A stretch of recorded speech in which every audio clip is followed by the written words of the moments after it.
Tom Clark's 6M podcast is a Boink Studios production. And now, on with the show.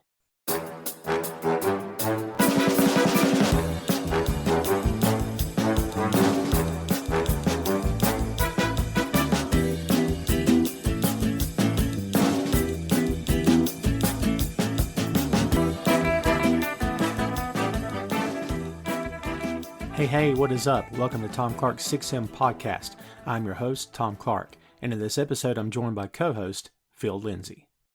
Revisiting a franchise and a character after that played the character has passed away is not an easy thing. It's happened before. We won't go into it here today, but you guys know what we're talking about, so you can see that we're going to cover Black Panther.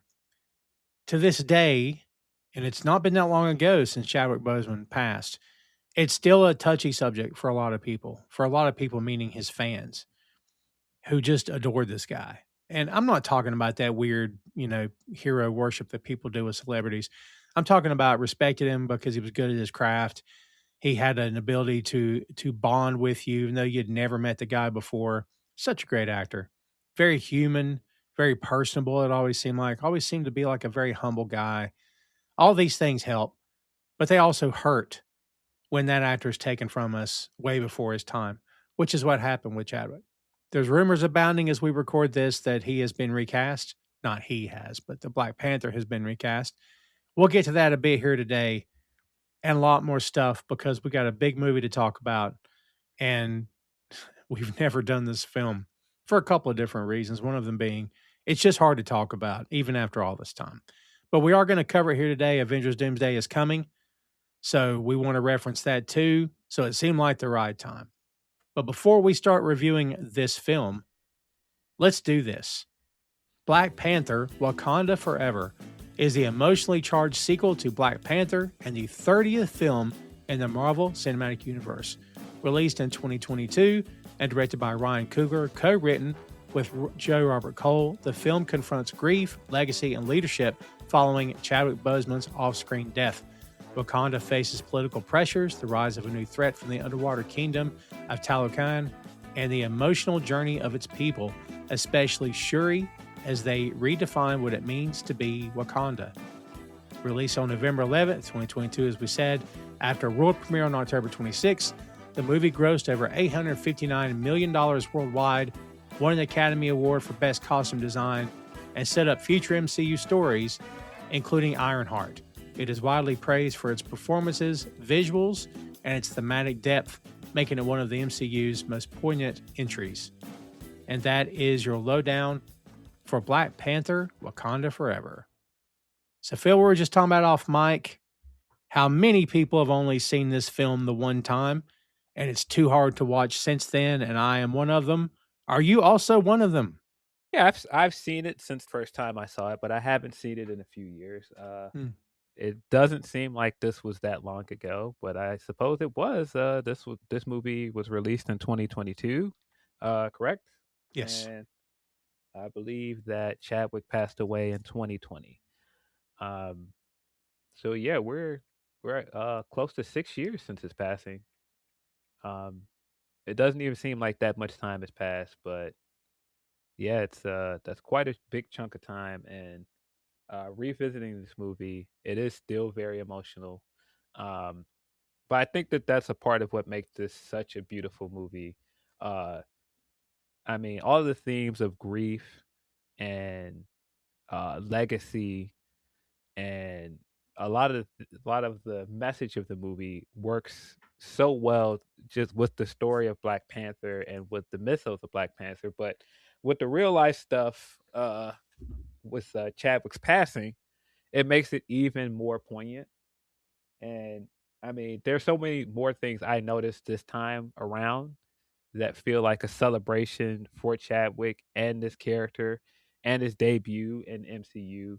And I'm glad that Ryan Coogler got to make the movie that he wanted to make. I know that there was a lot of talk about recasting T'Challa early on and hashtag recast T'Challa, but I think there's something so powerful and really beautiful about the fact that this big billion-dollar corporation that could have easily just said, we're going to go along with business as usual, They let this black man direct a movie as a celebration to this character and his friend and make the movie he wanted to make. To that point, and this is going to sound like a very biased opinion because I happen to love Marvel. I feel like Marvel's come a long way. That sounds like they were, once upon a time, they were horrible. I don't mean that. But like to the point of what you just said, it feels like there's good people working over there. You know what I Yeah. mean? Who do see the forest for the trees, in other words. These kind of things matter. I think that's really, really good. Yeah, and I never felt like this is one of those things where, this will be the last time we ever see T'Challa on screen or Black Panther will never be recast. But 2 years removed from Chadwick's death, I Too totally soon. understand director and the cast of this movie and how tight knit all of them were, wanting to make something in remembrance to him first. They didn't want to just move on, and I think that that's fair to them. I also understand people that just want to be entertained, Mm-hmm. and that's fine. But I just think we gotta. I think that what we did get out of this should be applauded. It's a fitting tribute, I think. You know what I mean? Like, they had a lot of plates to spin in this movie. First off, you want to pay tribute to the man who was a Black Panther, but you also have to set things up moving forward, which this movie was criticized for by a lot of people who said they can't help but throw in that Marvel formula of we got to interconnect and we got to get to the next thing and you got to sow the seeds or plant seeds. And Yeah. I'm like, I get that to a degree, but did you feel like after watching this that they didn't do enough of a tribute? Do you think it was just at the right amount, or what do you think the balance was for this? I thought it was great. I think it's a very powerful movie for multiple reasons. I Mhm. think that visually it's a lot more impressive than I think it gets credit for. I think it has an incredible script. Just the themes of grief and just the arc that we get from Shuri from the first movie to the end of this movie was so well executed. Mhm. And I don't think people give that enough credit as well because people come into these things with their preconceived notions or what they want to see. And I think what we got was excellent. I love the movie. I think you know what? I think I enjoyed it better this time than I did the first time I saw it. Maybe because there has been some time there. I didn't remember enjoying Namor's story all that much the first time around. A lot of it felt maybe forced is the wrong word. It felt very well. Let's introduce this Namor guy because we gotta. And some of it didn't feel like it was really connecting. After watching it this time with him and Shuri by themselves, I felt it more this time than I did the last time. Yeah, I thought Namor was a great addition to this cast. I thought Mhm. that they cast Namor very well. I thought he looked the part. Uh, he didn't come off silly. It was going to be hard to uh, take an undersea character that talks to fish and has small wings on his feet and Ooh. put him in a movie and not make it look goofy. And boy, did they knock it out of the park. He's threatening. He never feels campy. I think his dialogue is incredible throughout this movie. He feels regal. Yeah. They even gave us an Imperious Rex drop in here, and again, Yes. it didn't feel goofy or corny. And I thought like adding the mythos, adding to his mythos, and adding like the Mayan culture, and like adding that through line of the meteor landing and giving Wakanda connection to the Atlanteans. I thought that made a lot of sense.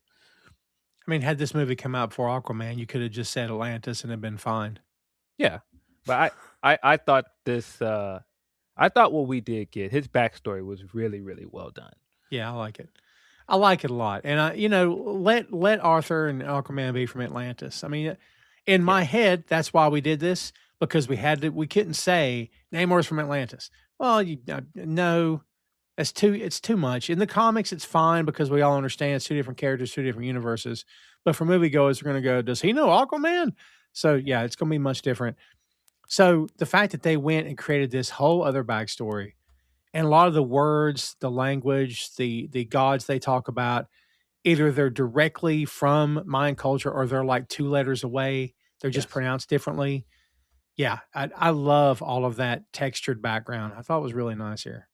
Right. Yeah, I really liked the way that they wove the Mayan and Talokan culture together, and even Mhm. like the word Talokan and like where those things come from.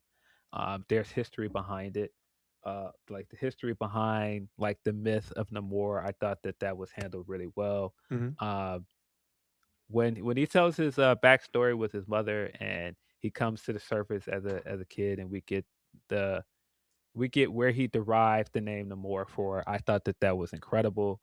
Mm. Um, yeah, I mean, like I said, you can have your complaints and want it to be a straightforward adaptation, but I think for what the Black Panther movies have been, I think it made a lot of sense to make Namor a person of color and continue to like build this idea of, all of these superpowers around the US becoming bigger, and the US doing what it would naturally do when those things happen. Yeah. Yes. I mean, when he says, and I'm talking about Martin Freeman as Everett Ross, when he says the line, imagine if what would America do if we had all the vibranium? And she's like, I dream about it every day. Yeah. I'm like, yeah, dude. Yeah, and I just think all of those things they work so well. Like even Namor's dialogue when he gives the line of, their ancestors have enslaved and killed us for years. We should be standing up against them together. Yeah. And it's like, hey, he's right. It's hard to disagree with him.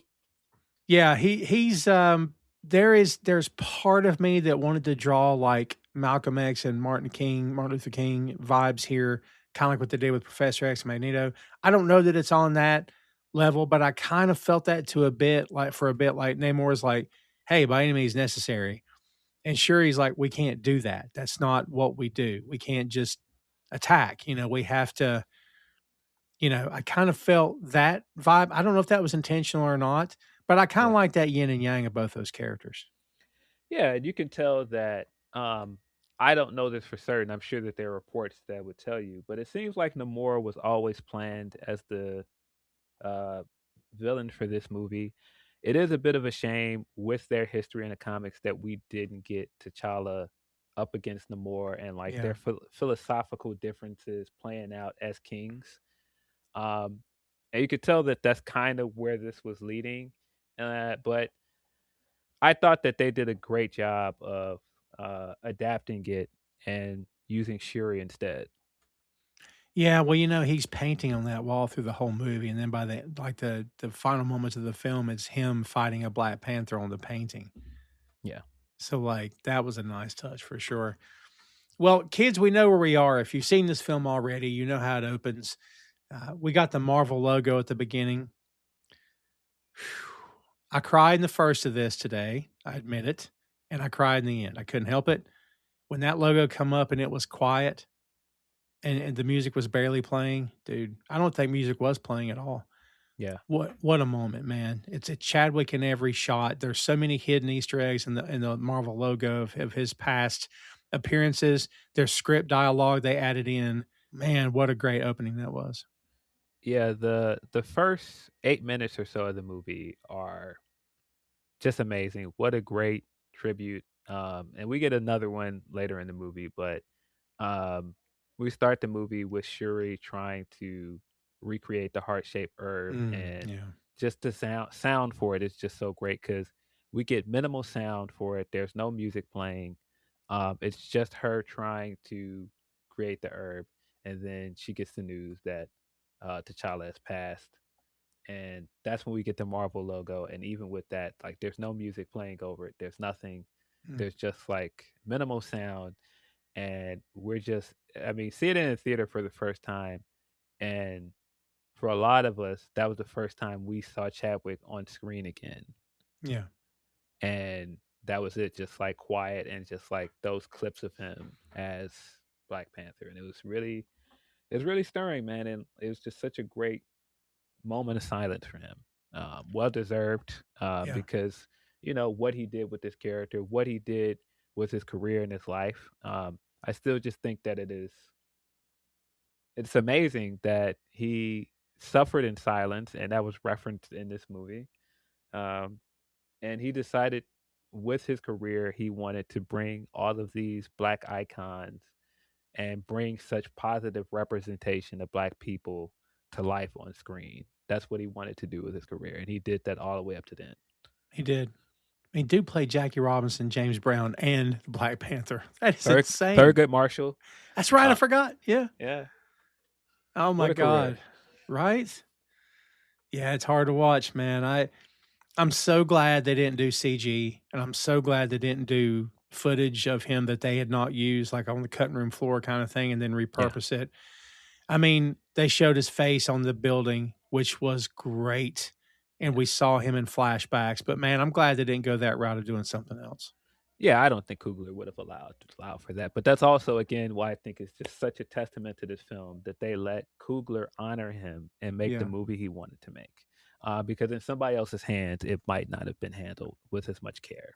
I agree.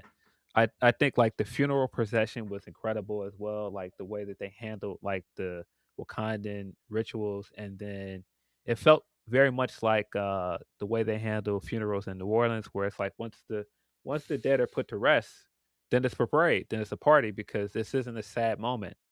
Well said. I got that too when I watched that. Yeah.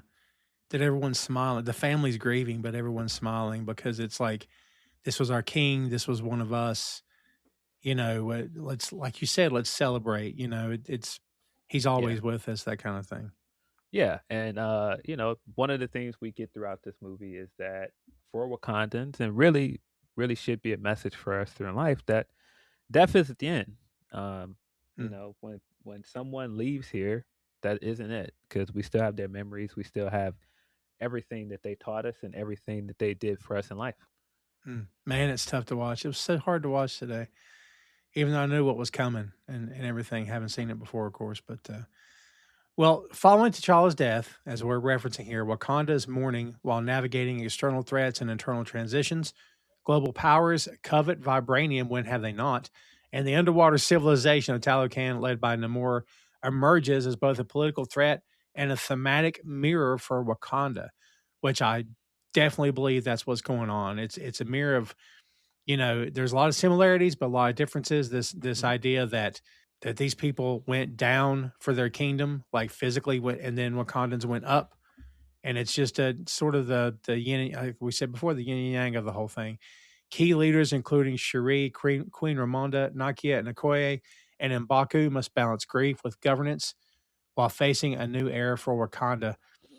Let's talk about this cast, man, because we got all the favorites are back. Letitia Wright's here, and the great Angela Bassett. Lupita Nyong'o is here. Denai Guerrera, I think I'm getting that right, hopefully. Winston Duke, I freaking love Winston Duke as M'Baku. Yeah, Michaela Coel as Anika is here, or Annika, I believe.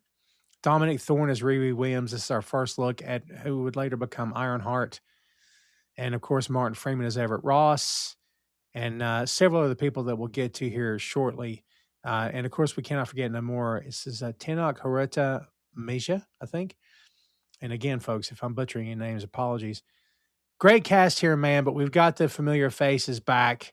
It definitely feels like this is right after the first film because the Mhm. characters are familiar. It feels like they're right back where we left them. And M'Baku's character growth is great. As we can see by that Doomsday trailer, he has indeed become the king of Wakanda. We can get to that in a bit. But it's great to see the cast back here, man. And not only is this Coogler's way to pay tribute, but the cast gets to pay tribute and say goodbye. But what do you think about the cast overall here, man? Is anybody sticking out to you or somebody that we should maybe have had? What's your thoughts on this? Yeah, the strength of the first movie was how great the cast was, and I Mhm. thought that even without Chadwick as the leading man, the cast really stepped up to the plate and brought some great performances to this movie. Angela Bassett gave the performance of a lifetime It's here. great. I think it is it is a shame that she was not awarded for this. Not saying that it doesn't matter if she didn't get an Oscar, but she deserved an Oscar for this. She did deserve an Oscar. That speech she gives where she talks about, have I not given everything? Oh my God. It's so great because we get to see her. We get to see her as a competent queen, We get to see her as someone that has struggled with loss. We get to see her as a mother, Mm. um, and we get to see her as a legitimate bad in the scene where she goes to the UN in France and she talks to them and she's just like, "Oh, I bet you guys think we're like down in the dumps. We don't have our king. No. Let me tell you right now, if any of you guys step foot in Wakanda, you're gonna have the same fate as these guys. We just let them go this time." Man, what a moment! And they brought those soldiers into the room with them to show them. Like, dude, that is insane to me. Yeah, she was fantastic. I thought Denai was great again as Okoye. Yeah. Okoye was one of my favorite characters from the first movie, and I thought she was incredible the second time around as well. She gets to do even more comedy stuff. She got to flex some acting a little bit more. I mean, even in the scene where Angela Bassett is giving this powerful speech, like you said, her acting is so great in it as well when she's trying Mm. to plead her case.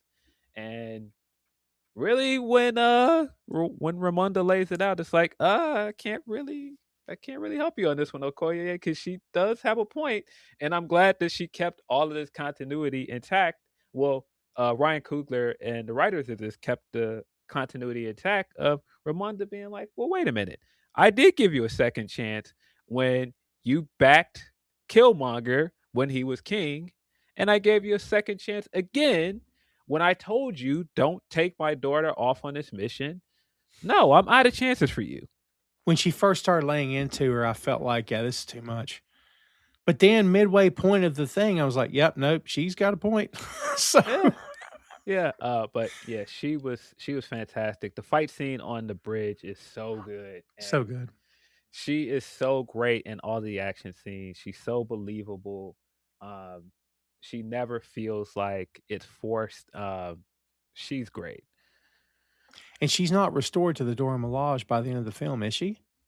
I think she is because the midnight it's the Midnight Angels, right? Yes. The Midnight Angels were established during the Ta-Nehisi Coates run on Black Panther, Hmm. and it kind of seems like they're setting up this thing where they're kind of like Ronins, where they're like warriors without Mm. they're without like a rank, and Mhm. so one of them, of course, doesn't have a rank because the Dora Milaje are supposed to be wives in waiting. And I'm Mm. drawing a blank on the other character who also donned the same armor by the end of the movie, but it ends up being revealed that she is a lesbian. So of course she cannot fulfill her duty. And then because Okoye has been stripped of her rank, she kind of fills the same role. So it kind of feels like that she's going to continue to fill that role moving forward. Yeah, that is Michaela Coel or Cole as Anika. That's the one you're thinking about. That's like the newest addition to the cast there. She's very good, man. Yeah, she's fantastic. Great facial expressions. I thought Yeah. that her acting was great as well. Yeah. Florence Kasumba as Io is here as well. Yeah. And we mentioned Dominique Thorne. So we reviewed Ironheart Kids. It's back in the archives. Feel free to go check it out. We reviewed that show after it wrapped up. At any given time through this, I mean Dominique Thorne as actress, yeah, no issues. But Mhm. like at any given time here, it kind of to me felt like I don't know if this character gets the gravity of, the Queen saved you. It's the script. I'm not, you know what I mean. It's not the actor I'm saying. It kind of felt like the weight of that maybe wasn't there. I kind of wanted another scene where she's very down, Mhm. like this is all my fault. Maybe I should just go. You know what I mean? Like maybe I should just and maybe there's a scene of her trying to get away where she's like, I caused this. I brought this on. She's dead because of me. I kind of felt like we didn't get that and maybe we should have. I don't know. What do you think? Yeah, I get what you mean. I think because so much happened, we That's didn't get true. enough time to sit with the weight of it. Yeah. But I did think that Riri was cast perfectly. I enjoyed Dominic in a role Mhm. in the Disney Plus show, and I thought she was great here as well. It did feel like they gave her a lot of the comic relief stuff that usually Shuri would have. Mm-hmm.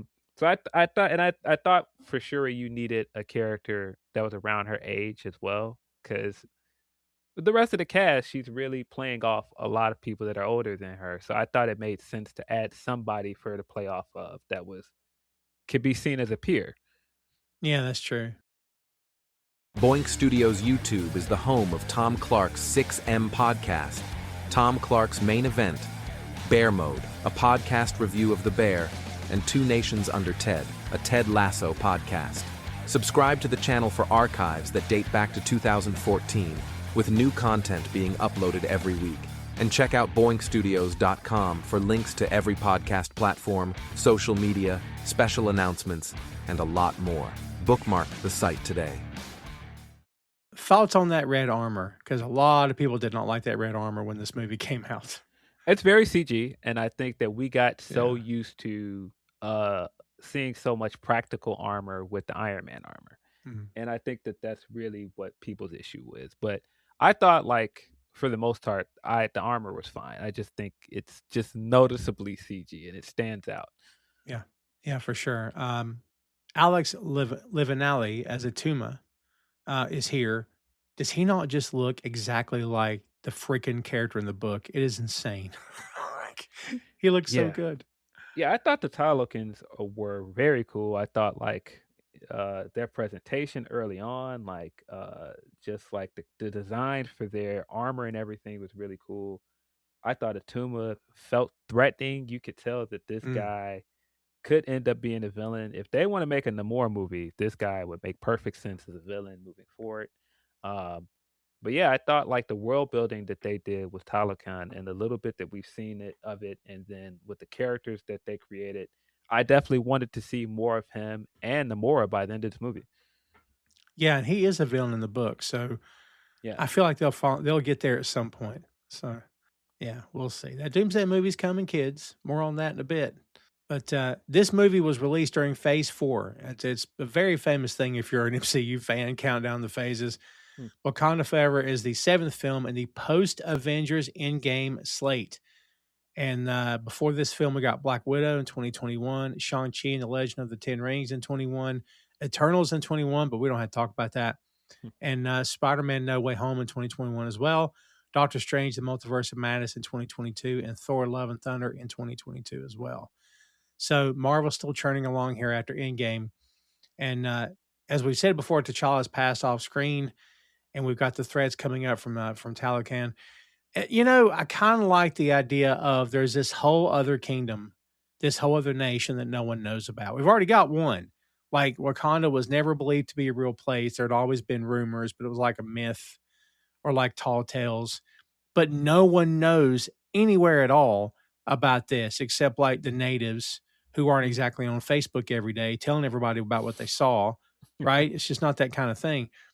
But I love the idea of, as we said before, it's kind of a mirror held up to Wakanda.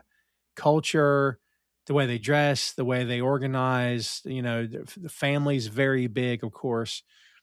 I love that, man. I love that there's like a duality between both kingdoms and both sets of people here. I think that's really cool. Yeah, I also really love that like, we got a little bit of a sense of at the end of the first movie, T'Challa's decisions don't just affect him. And immediately we find out how his decision to go from an isolationist society and going and trying to become more a part of the world and exposing Wakanda's existence, how that would affect Namor and the way that he governs his kingdom, and he's trying to stay isolationist. So he's just like, why would he do that? Why would he do that? Yeah, the outreach center that they talked about in the end of the first movie, and one of them has been raided, which is what we referenced earlier. I mean, I kind of take away from this that had the Black Panther lived, had T'Challa not passed, that these outreach centers would not be in the position they are now. I don't know though, like, because you're leaving it up to chance, because you can't be everywhere at once, and you're hoping that whoever you put in charge of these centers or whoever is in charge of these centers is doing the right thing. But how do you even know that? Because you can't be everywhere at once. Yeah, I think it would have still been rated, but you would have had T'Challa here to deal with it. It's just that's the whole dynamic here that uh he made a decision for his people, and he wasn't here to contend with the consequences of that decision. Hmm. Was it a mistake, storyline wise? Was it a mistake for him to for the country of Wakanda to open up the way they did? Think they should have stayed safeguarded the way they'd always been? No, because I think the message and the lesson he learned from everything that happened between him and Killmonger and mistakes that his father made, he just didn't want to repeat them. Right, right, right. Yeah, that makes sense. Kids, as we were running down the cast, we left off Julia Louis Dreyfus as Valentina Allegra de Fontaine. And kids, a lot of stuff has happened since this movie came out. We got Thunderbolts, and all these characters have been seen, or they've not been seen, or they've evolved. And as we said, we've got Doomsday. Doomsday is coming, so yeah, we'll see how it all plays out. So MIT is in this film, and we Mhm. know that is Tony Stark's alma mater. Mhm. So that's very cool. And MIT actually allowed filming on its campus for the outside shots, which is very cool. You know, the fact that they tied it back to Tony to some degree. I mean, we're still very much with this film, Phil, in the idea of, you know, characters that people have been watching for years, actors that people have been watching for years. Like at some point, we won't be able to get away from that entirely because a lot of these actors are, you know, probably 40 and under, or maybe around that age, give or take. And, you know, hopefully everyone's good and healthy. And, you know, we'll be seeing a lot of these folks in Marvel movies for years to come. But, you know, you're building up the next generation also. I kind of feel like that's what we're doing with this movie too. Like Yeah. Riri's character, if nothing else. Like talk about like what did you see in this movie in terms of, well, this is how we're going to get from this to this over here, which we're probably going to get in Doomsday anyway, aren't we? Yeah, I think we're going to get a lot more legacy characters moving forward. But that was really the theme of Phase 4 is grief and legacy. And they set up a lot of legacy characters moving forward. But I like that Riri is her own character. She doesn't have any outright connection to Tony other than what the rest of the world is seeing. She knows about as much as him about probably as just like your average moviegoer does. Good Um, point. but she doesn't have any familiar relationship with him. Like she's not like related to him at all. She didn't know him, and she just decided that this is what I want to do with my intellect. I want to build things, which that's all that Tony wanted to do from the very first movie. He said it multiple times. I'm a tinkerer. I tinker, and that was really her dynamic with Shuri throughout this entire movie. Of I I just built something. It wasn't like I was trying to build something to find vibranium or to make a weapon. No, I knew I could, so I did. Yeah, yeah, I like that a lot too. I mean, we get the reveal, and kids, we're not trying to hide it. If you've seen the movie, you know what happens in the mid-credit scene. We get the reveal that T'Challa has a son, and this son was played by Divine Love Kanadu's son, who played Toussaint, also known as T'Challa. Now, Phil, for them to do some Hollywood trickery and some comic book movie magic to age this kid up, they could, Mhm. but he would probably only be, I mean, let's see, this was 2022, you know, 4 years back. That only puts him to being maybe around 16, maybe. If they aged him up a couple more years, made him 18 or 19, I guess that would be fine. Maybe that's where a lot of the recasting rumors have come into play. But that, I mean, there you go. There's a way to maybe kick off the next generation of the Avengers is with that Black Panther. You know what I mean? Yeah, I thought the idea to go with a kid with an heir and instead of just recasting is an interesting one, but um yeah, what a great way to do it though. I mean, I didn't notice it until maybe the second time I watched it. Um when Ramonda comes and visits at the school and the kids, and he's one of the kids at the school. He is there, isn't he? Yeah. Yeah, and so he was there all along, and so Even when we get the end of the movie with Shuri finally doing the ritual and burning the funeral garbs, and that's what we think the movie is going to end on, her acceptance that he's gone and moving forward. Um, to get the mid credits scene, and it's another reminder: death is not the end for anybody, and so. Mm. Um, which, by the way, man, like I said, Shuri's arc is so good because she goes from kind of a comic relief character, well, not even kind of a comic relief character, a straightforward comic relief character in the first movie, to the main antagonist of this movie. And she has to go from a woman of science to someone that buys into the spirituality of her people and her culture. Mm. And I love that they didn't just like bypass all of that. They didn't just make her a scientist that just goes, oh, yeah, sure, I believe in Panther gods and all these other things. We had to watch her struggle with that and be frustrated with it for the entire movie. And not just struggling with wanting to buy into spirituality as a woman of science, but also being like, no, you want me to worship this God and buy into all of these conventions. If any of that stuff is true, then why isn't my brother here? Why isn't my Right. father here? Why would such a God take my mother away from me? Why would a God let all of this happen to me? These are all questions that someone younger would be asking, obviously. Yes. And Right?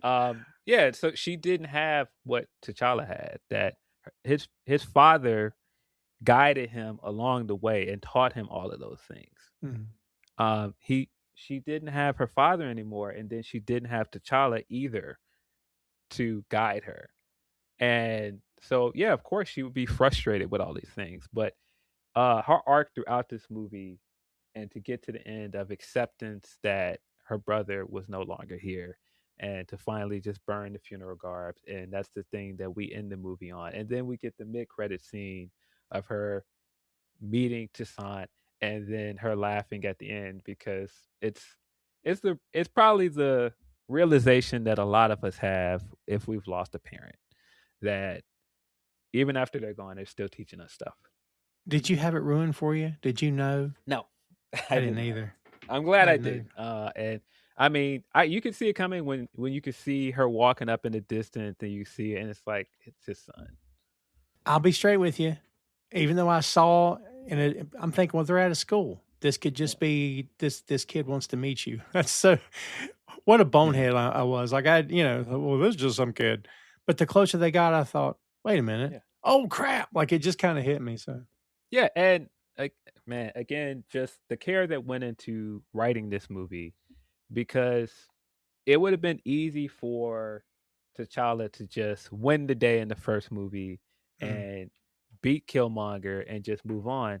Um, but you could tell that he was very much um he was very much like hurt by everything that happened with Killmonger, and he very much felt like his father handled that wrong, and it changed his position on the world. It changed the way he saw the world as a king, and so of course he would not want to make the same mistake with his son. He would want his son to be worldly. He wouldn't want his son to be only isolated in Wakanda, and so of course he would let his son see the rest of the world first and not just what Wakanda is. I mean, the first Black Panther is a perfect movie, I think, but it is an imperfect situation Yeah. because they lived like this in this idyllic world, untouched by the outside world. It's a utopia to a large degree.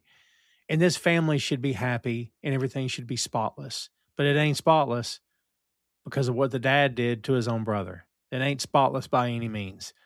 And so like T'Challa's dealing with that, like, being raised to believe that this is your life, and then you find out that's not your life. There's a horrible thing that happened and your father's responsible for it. Like it's just Yeah, yeah. that's and that's a great dynamic of burying somebody and trying to celebrate their legacy, Mm. but also finding out that they're not who you thought they were, and that they made mistakes, and having to contend with their flaws, but also still grieving them as well.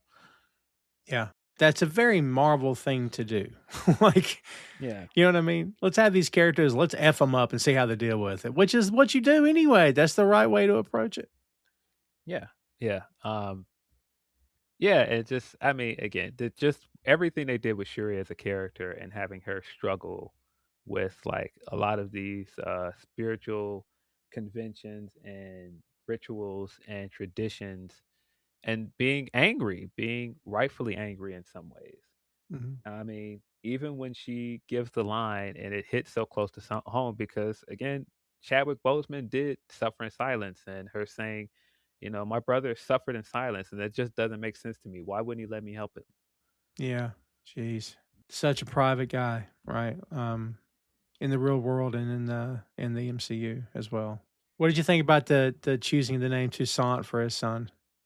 I thought that was great with just the ties to Hades and Yeah. the historical meaning behind that name, but then also still having him actually be named T'Challa after his father. I thought that was great.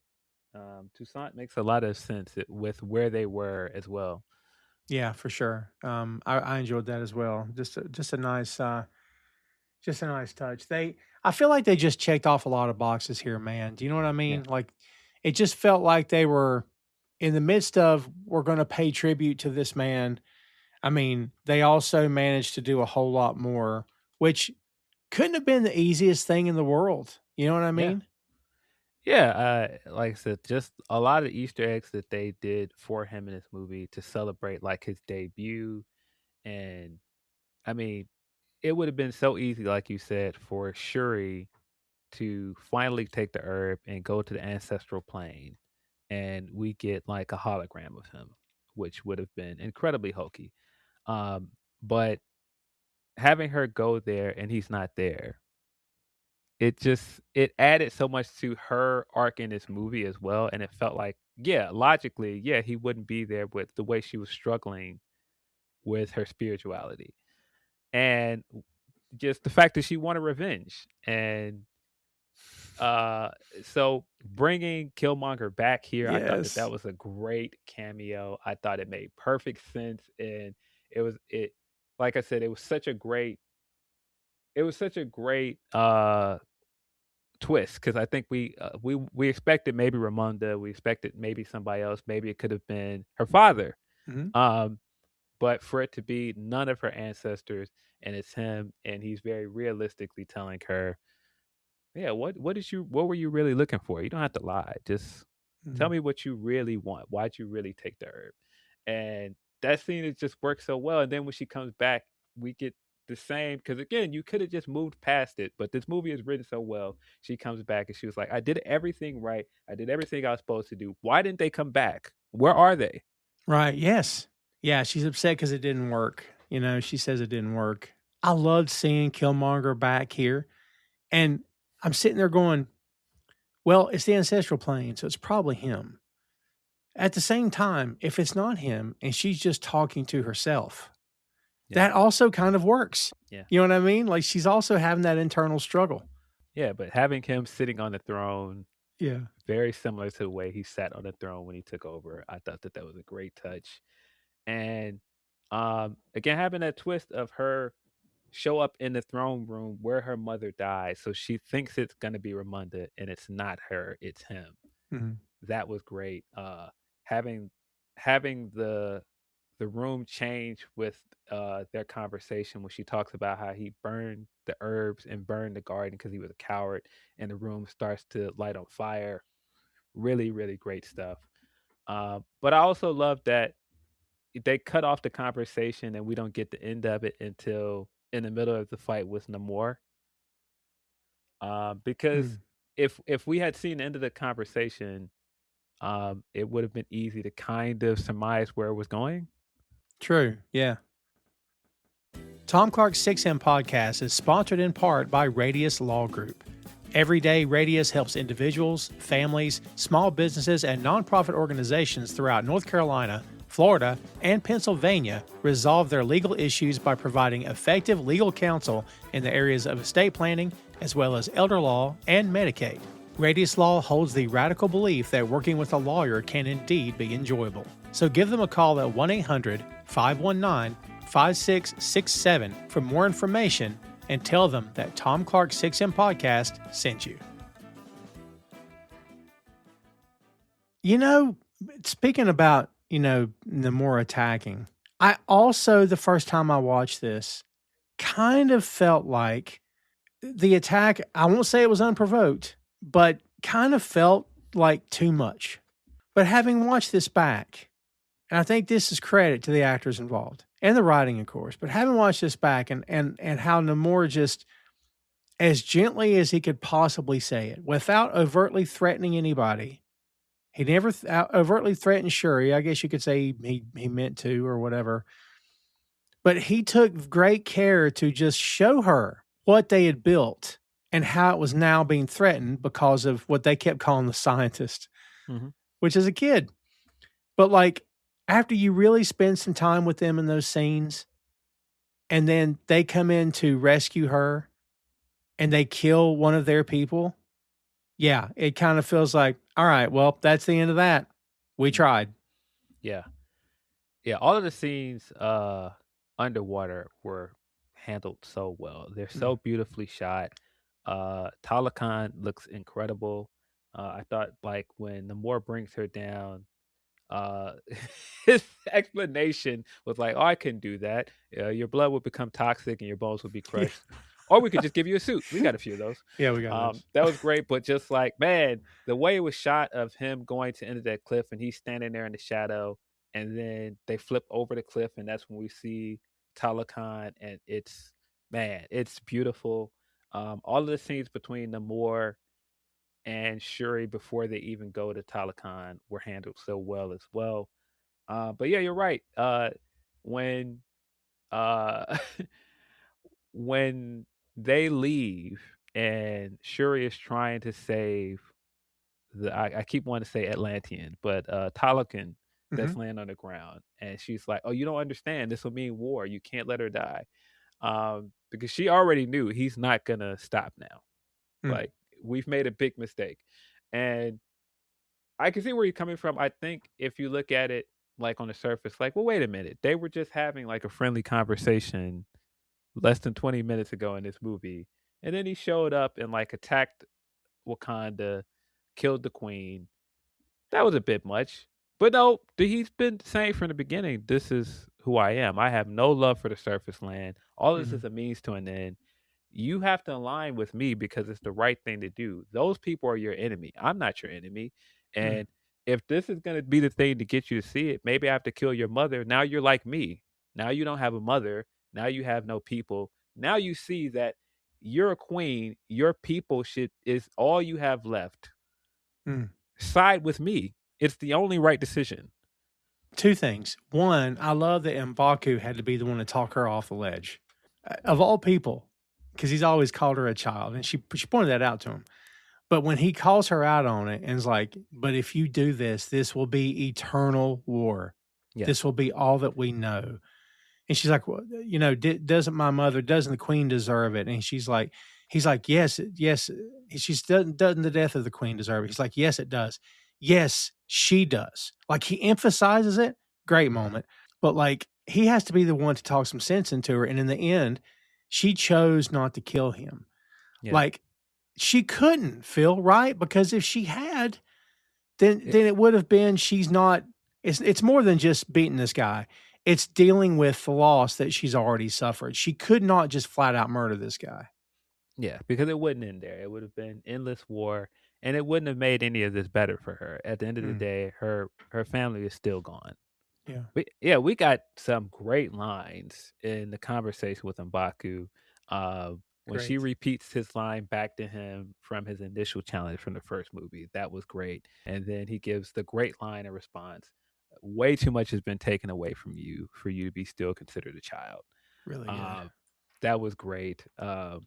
But then I love that they again paid homage to Chadwick when she is trying to get Namor to yield, and she gives the exact line that T'Challa gives in Winter Soldier, his first appearance in MCU, where he says, uh, "Revenge has consumed me. I will not let it consume me anymore." She does a flip of Ah, that line here, where she says, "Revenge has consumed us both. We cannot let it consume our people."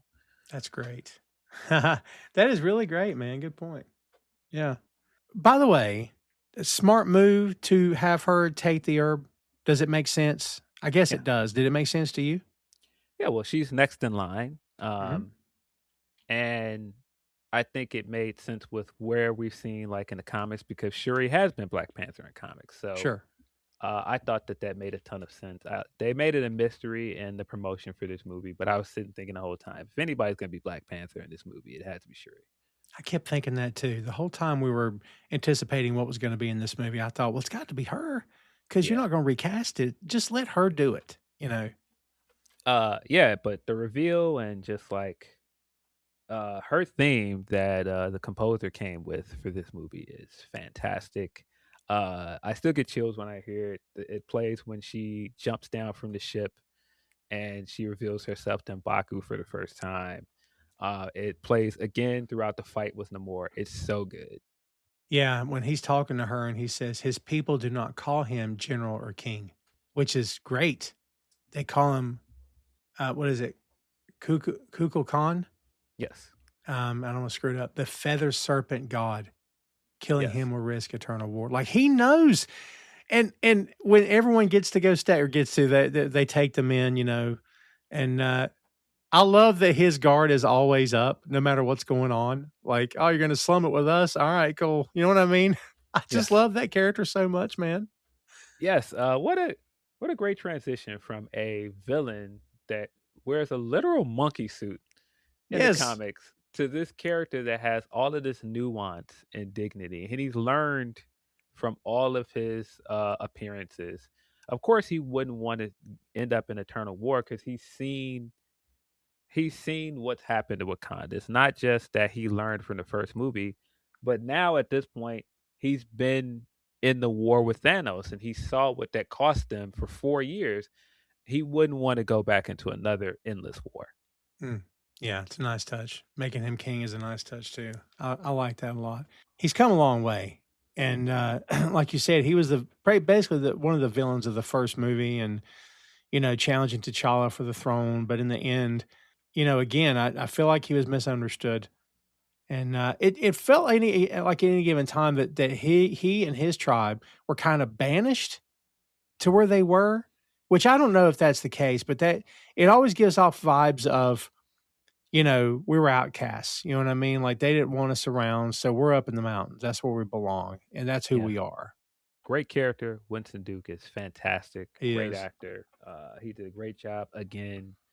Um, and I love that at every turn, Shuri is saying throughout this entire movie, and I did not get this, and it almost made me cry when I got it. I did not get this until maybe the second or third time watching this movie. She keeps saying like, "Why did my brother leave me?" And at multiple points in this movie, we find out that he did not leave her unprepared. He left so many people in her life to take care of her when he was not there, and then Baku was one of them. Yeah, isn't that great? That is so great. Yeah. He, by the way, I love that when he came into the throne room, he's eating a carrot because it's back to that joke when he was telling Agent Ross they were going to kill him and eat him. Yeah, He's like, "I'm kidding. We're a vegetarian." That's awesome. Like, yeah, I was so here for that. Agent Ross, we don't see him a whole lot here, but you know, he serves his purpose. Always a great character, and I'm looking forward to the day that Martin Freeman and Benedict Cumberbatch share the screen in the MCU. I cannot believe it hasn't happened yet, Phil. The Sherlock Holmes fan in me wants to see it happen. So hopefully we've got that coming. I do like the line Okoye's gave him when she's like a colonizer in chains. Now I have seen everything. So yeah. Yeah, that was great. And I love that. Man, again, just that that scene and Okoye slamming onto the top of the truck, and then we mm, get the reveal. Maybe I'm wrong, but it feels like that's the play off of the reveal of Black Panther in the forest in the first movie. ooh, And I thought that that was great as well, the way that was used. And then the flip of the Wakandans helping Everett get out of captivity, and Mm. yeah, all that was great. We don't get to see a lot of Everett in this movie, but was I thought that he was good. I think it's a shame that we didn't get more of him and T'Challa playing off each other, because that was such a big part of the Christopher Priest run. Hmm. Um, because correct me if I'm wrong, I think that that's where that character debuted, and he was a big comic relief for most of that run. Mm. That sounds right. Yeah. Yeah. I love him. I kind of feel like he takes up the space that Coulson used to take, Yeah, you know? I kind of feel like you need that sort of that comic relief, like that straight man. yeah, So, yeah, I enjoyed this film a lot. Again, I think I enjoyed it better this time. Still got emotional. I knew I would, but I don't know, man. It's just one of those films. Again, like the passing of Boseman just sits. If you're a Marvel fan, even if you're not a Marvel fan, if you're just a fan of the guy's work, I'm sure it still sits heavy with you. But I do believe that everybody involved here did a bang up job of paying tribute to him. I want to talk about Avengers Doomsday now. We've seen teasers. The teaser that came out this week was, M'Baku and Shuri meeting Ben Graham. It is a great moment, and there's not much to it. But when she turns around to get back on the ship, she gives him the Wakanda salute. I mean, dude, I'm so pumped up for this movie. I mean, it's coming December 18th this year, and I cannot wait for this movie to happen. What do you hope to see? Like, I know we don't want it ruined. I sure don't want it ruined. We know RDJ is Doctor Doom, but what's your thoughts overall on this movie, man? What kind of role do you hope the Black Panther and Wakanda and all those characters kind of play in this? yeah. I think that the media appeal is getting to see characters interact that we didn't think we would see interact. So Mhm. seeing M'Baku and Ben Grimm interact is immediately cool, and now it whets your appetite to see more of that in the movie. Um, but also just, man, what a great flip on comic history, because of course Black Panther debuted in Fantastic Four. And so having Mm. Fantastic Four immediately linked to the Wakandans at Black Panther makes perfect sense. Yeah, it's so cool to see how this character's been treated with respect and how it's been crafted over the years and how the MCU has done it justice. Because, with a lot of characters that were created in the 60s and 70s, Phil, as you know, the word black was put in for whatever reason they felt the need. Yeah. But I love that a lot of these characters, like Black Lightning in DC, has been handled with care. Like it's not like a death sentence. Like there's ways to hopefully make it work. If only for no other reason than the character is it was important to a whole generation of kids growing up and reading about those characters and seeing them animated as well. So it's so cool that we got here, man. Like I kind of feel like the Avengers movies wouldn't have been the same without Black Panther. I mean, it just would not have been the same. And you could argue all day long about actors that should play whoever, but he was just the perfect Black Panther. I'll tell you this, man. If they do, the kid that we've heard about is going to indeed play, T'Challa's son.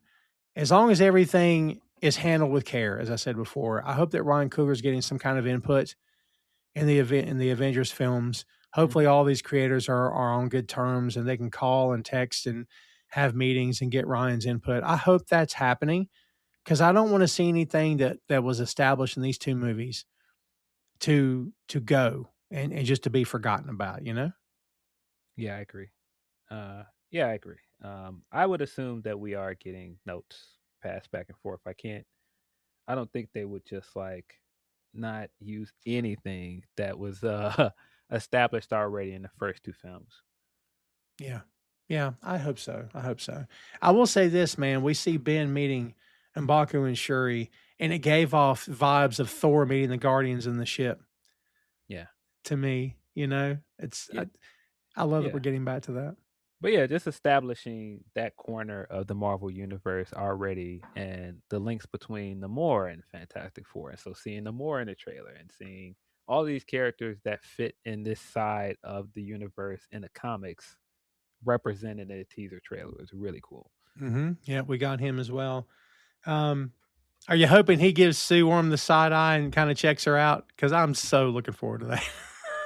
And we got a little bit of the tease of that in the first Fantastic Four movie. That of course, like, yeah, Mole Man does not like Reed Richards, but he's okay with Sue. And I was like, oh, who might also feel that way? Right? Coming from the depths, right? Just like Mole Man comes from the depths, right? Yeah, man. Well, people can say what they want about the MCU. Like any great rock band or any great musician, there's going to be haters that just want to see it fall. So when Marvel, makes a boo boo or has a misstep, buddy, everybody and their brother just piles on and says, "Well, it's over. It's over." They tried to. There's too many minorities and gay people and whatever. And oh, look what they did. They're trying. They're trying to be the woke police. I'm like, you just let them tell their stories. I don't understand why this is so hard. If you don't like it, don't go watch it.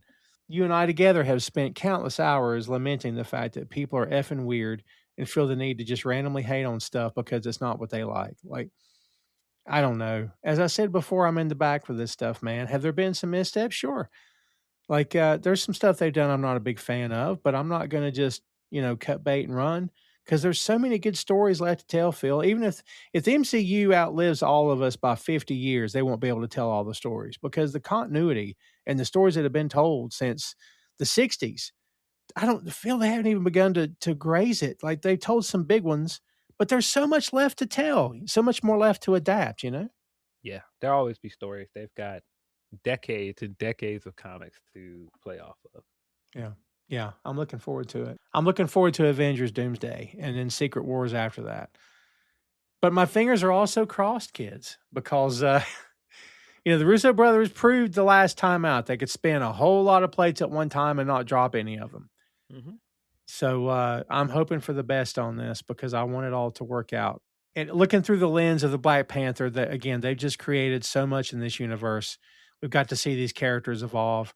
We kind of went along on the ride and seen that little corner of the Marvel universe, expand and deal with grief and tragedy, but yet come out better for it.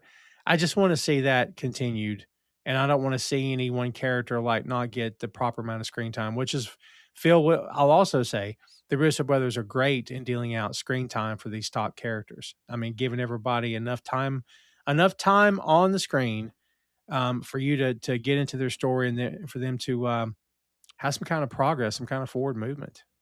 Yeah, and I mean, I think there's already a concern with the casting of Doctor Doom. That okay, is this just going to completely go away from Doctor Doom being a Fantastic Four villain?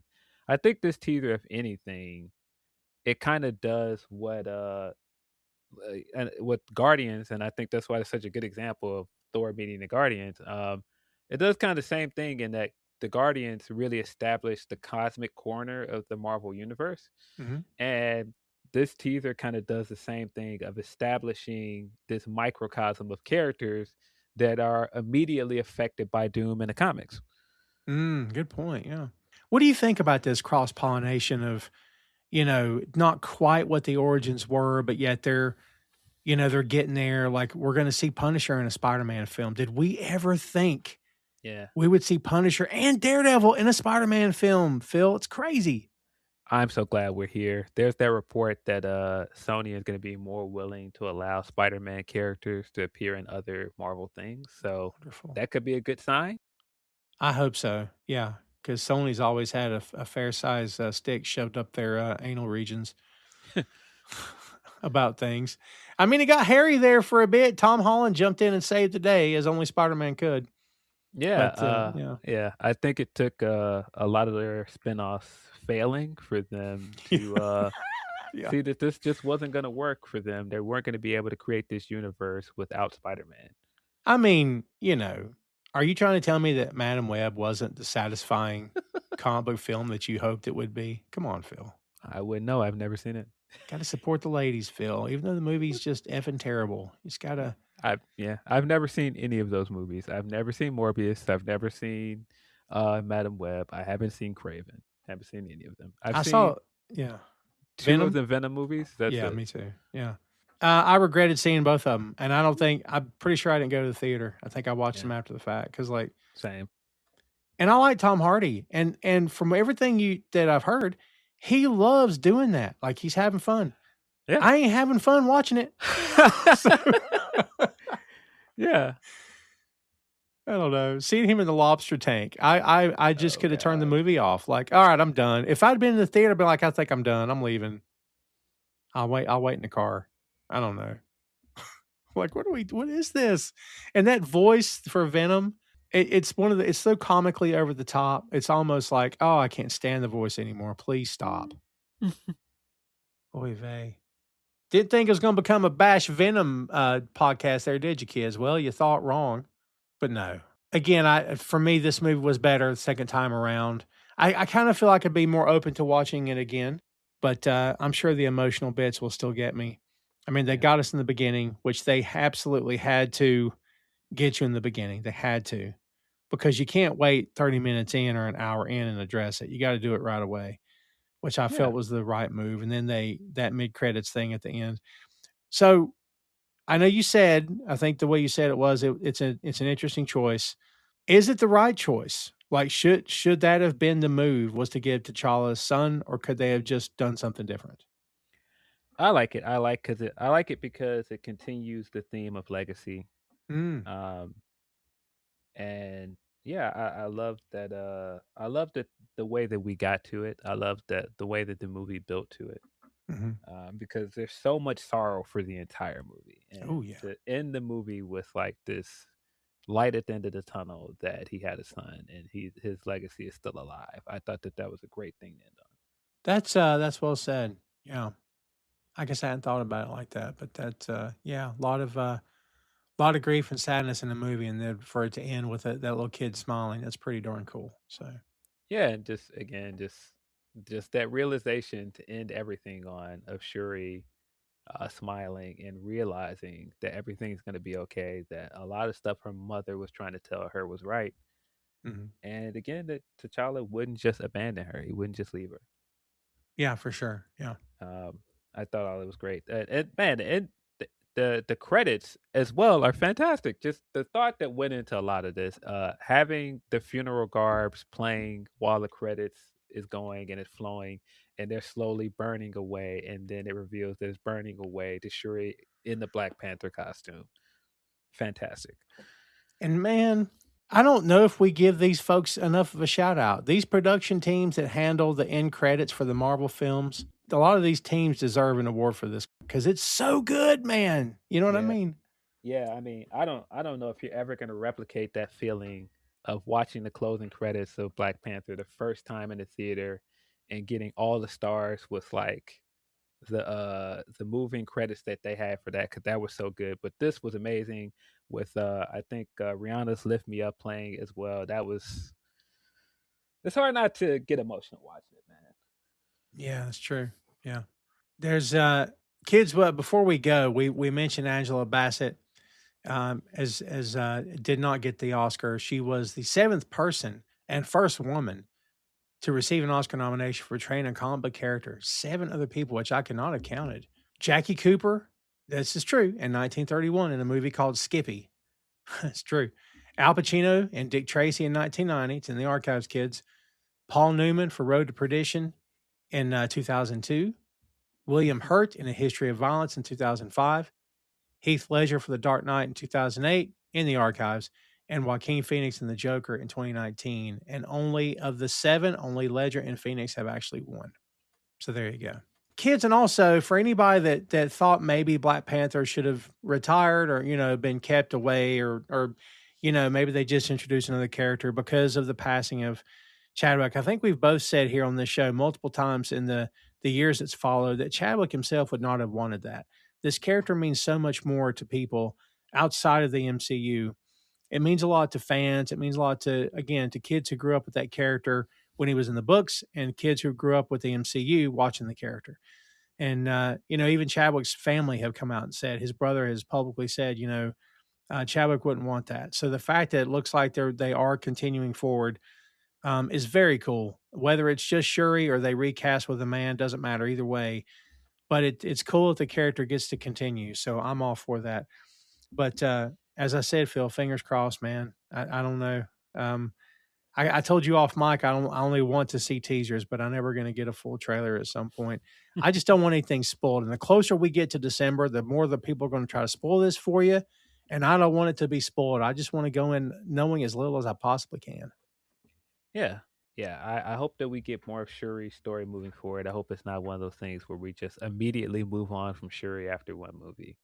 I feel like that would kind of cheapen everything we got in this movie. But of course, I think they will eventually recast T'Challa. And if we're going with Damson Idris, like the rumors are saying, that's a pretty good choice. I think he's been great in a lot of things I've seen him in. Snowfall is a fantastic show if you haven't seen it, Hmm. and he was great in F1 alongside with Brad Pitt. He was last year. By the way, have you checked out Eyes of Wakanda on Disney Plus yet? I haven't. I do want to watch it. I have not gotten to it. I have no idea why. I want to watch it now for sure. Yeah. I kind of feel like this is a thing that's just begging to be on Disney Plus, like a Wakanda series featuring M'Baku or something. I don't know. Like, Yeah. I don't know. I don't know if we'll ever get there, but I think there's enough storytelling to be done. Yeah. I think if they wanted to do something with Okoye, where it was just her show, it was just like, a Midnight Angel show where it's her contending with taking on this new role and not having the rank of general anymore. I think that'd be very good. And maybe that's handled in this Eyes of Wakanda show that we haven't watched. No, that's very true. Yeah. No rude comments, everybody. Hey, they've already done it. Yeah. Yeah. I'd like to know her background, her story. That'd be cool to see. Well, kids, there you have it. There is Black Panther, Eyes of Wakanda. It took us a while to get here, but better late than never. But as we said before, that Doomsday trailer is really, it got me thinking about what to do this week, and it just made all the sense in the world. So, Phil, before we get out of here, let's get your last word on Black Panther, Wakanda Forever. Really beautiful movie. I know it's going to be a divisive topic until they actually recast T'Challa. But I really, again, have to commend Marvel for giving Ryan Coogler the chance to make the movie that he wanted to make, giving this cast and its director a chance to honor its leading man one last time before moving forward. And I thought the end result was really, really good. I thought that this worked really, really well as a tribute to T'Challa and Chadwick, and a continuation to the stories of all these characters in Wakanda. And, can't wait to see more of it. I can't wait to see what Ryan Coogler does with Black Panther 3. Yeah, fingers crossed, because no one else should do this. Yeah. He's it, right? Is there anybody else that maybe, I guess we'll never know, or maybe we'll have to know, but it feels like he's the only guy that had to be able to do this, man. Yeah. I mean, we've seen things like this before, where that's why, again, I cannot say enough. I have to commend the studio on this one, because we've seen things like this before where the leading man exits a project and then the director's out. Well, it's like, I don't want to do this anymore. I don't want to do this without him. Or, there's some creative changes and the studio comes in like, yeah, recast or do what we want you to do or else. And there was none of this here. This could have easily ended up a completely different movie. Yeah, I again, the character's just so important, and Chadwick was such an important guy, and everybody loved him, and I think that's maybe got a lot to do with it too. Yeah. So, And I mean, just for how important he was as well. Black Panther was $1 billion movie, and he was the first Black leading man in one of these movies, and it was incredibly successful. Like I said, it would have felt really kind of odd if they just moved on and just didn't give him his flowers in any way. yeah, it's a work of art what they did here, honestly. Yeah. I mean, people can hate on the movie, but how they treated it with such respect, and the lines between fiction and reality get really blurred here, because you're kind of like, you get so sucked into like the loss of Chadwick, but also you feel like it's the loss of the Black Panther. Like, this characters will never see him in a Marvel film again, either way, as a character or as an actor. Well, I echo what Phil said here, kids. There's just so much great stuff that was done in this movie. If you haven't seen it in a while, please give it a chance. Go revisit it. If it's hard to watch, I get that. But if you enjoyed it because of that, but you didn't like other aspects, go give it a second watch and then tell me what you think. Because I'm telling you, there was parts of this I wasn't crazy about. Now that I've rewatched it again and really digest it and took time to digest it and make notes and think about it, it really does hit me much differently than it did before. So I encourage everybody to go do that. And stay tuned, kids, for a lot more. We're back every week with brand new episodes. So thanks for following us on Boink Studios. And we consistently cover Marvels. It's one of the M's, and we'll definitely be covering that Avengers Doomsday movie when it gets here. And there's a lot more to come.